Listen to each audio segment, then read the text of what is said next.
Hey everybody, Brad Havermeyer, Hollywood acting coach. Now maybe it's because I'm immersed in the world of Hollywood.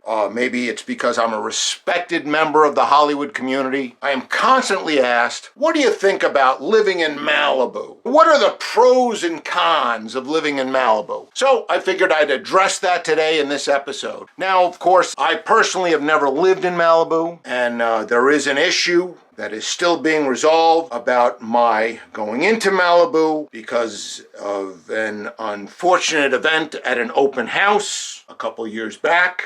The sign said open house. I went into this home on Pacific Coast Highway with the open house sign. I looked around. There were a lot of people looking at the house that were looking to buy the house. Beautiful house. It was a big house. I was on diuretics at the time for high blood pressure, so I needed to use the facilities. I found a restroom off the entrance of this home, and I took care of business, but I was in such a hurry, I didn't realize that the toilet was not open. It had a plastic cover to prevent people from using it underneath the seat ring of the toilet. It ended up splashing everywhere. It was unfortunate. It was not my fault. I was in a hurry. I didn't really look closely enough. And then a very dangerous looking security guard escorted me out. The Malibu sheriffs showed up, and it didn't work out well.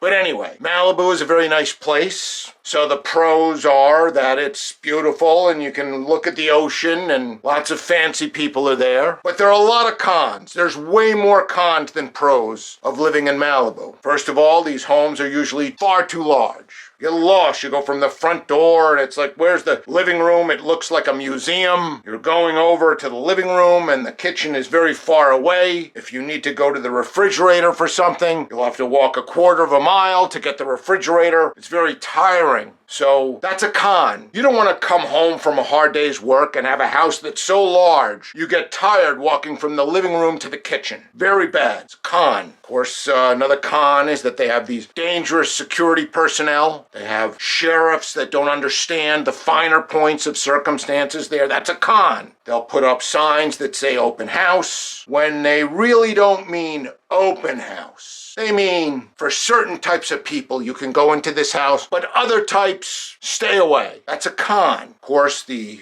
expense of living in Malibu, you have to make an ungodly amount of money to afford to live there. So if you are having some challenges in the way of earning a living, you can forget about Malibu. So that's a con. So let's say now we have 7 or 8 cons and 1 pro. You can look at the water. So let's save us all some trouble. Get yourself a decent place in the valley and get yourself a fish tank. Put in some salt water and you've got essentially all the benefits of Malibu. Pros and cons of living in Malibu. Have a great day and we'll talk to you soon. Bye-bye.